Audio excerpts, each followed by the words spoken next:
And now let's look at what we know happened on Marilyn Monroe's last night. Some of this is certain, and some merely backed by the weight of evidence. From all that is known, here now is what happened to Marilyn Monroe on her last day on Earth, August 4th, 1962. As the day starts, Mrs. Murray and Pat Newcomb, Marilyn's personal press agent, are at the house. Marilyn is moody, terribly upset over her failed relationship with Bobby Kennedy. She's determined to confront him one last time. 4 p.m. Marilyn's increasingly hysterical demands to see Bobby Kennedy draw him with another man to her Brentwood bungalow. The wiretappers outside hear them fight, RFK growing more and more angry, while Marilyn demands to know about broken promises and the end of their affair. This is my life here. It's not a joke, Marilyn. Do you understand me? 4:30 p.m. RFK leaves, angry. Nothing has been resolved. Marilyn calls her psychiatrist, Dr. Greenson. She sounds drugged and dazed.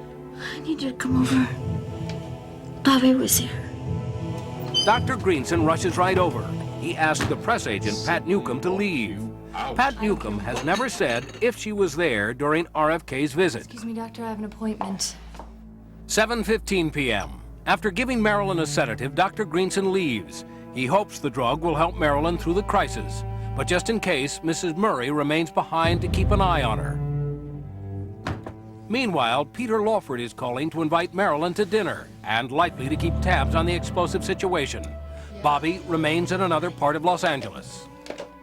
Good night, honey. 8 p.m. Bye. Mrs. Murray retires to a bedroom and Marilyn remains in her bedroom with her phone. 8:30 p.m. Peter Lawford voices his concern for Marilyn to his agent. Milton Rudin, Marilyn's attorney, calls and speaks with Mrs. Murray, who assures him everything is fine. Marilyn continues telephoning friends. 10 p.m. Hello? Jeanne Carmen gets her third call of the day from Marilyn, asking her to come over. Carmen declines. 10:15 p.m. Bobby Kennedy makes a second visit, along with Peter Lawford. Bobby demanding to know where is it, desperately trying to find something, the diary or tapes or bugging devices. I didn't know. I'm not leaving without it. Tell me. No. The wiretappers hear Marilyn bumping into the furniture and stumbling. It also sounds like Marilyn is being subdued. 10:30 p.m. RFK leaves for the last time, and the mob killers make their move. As they enter the house, Marilyn is already in a haze from the sedatives she has been given. The killers have no trouble overpowering her and administering the lethal drug. Marilyn lapses into a terminal coma. 10:45 p.m. The alarm is raised, apparently by Mrs. Murray. This is substantially earlier than her official story. But there are now witnesses who corroborate this time frame. Arthur Jacobs, Marilyn's publicist, gets word during a concert at the Hollywood Bowl. By now, an ambulance is heading towards Marilyn's house. 11:30 p.m.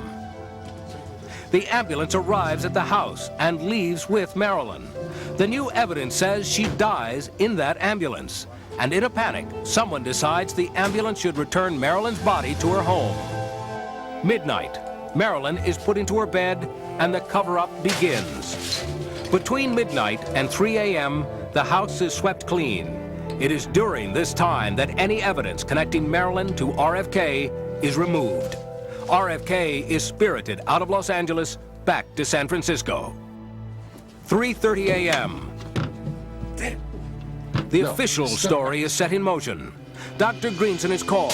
At 4:25, Dr. Greenson calls the police, and Marilyn Monroe is officially reported dead. What happened here?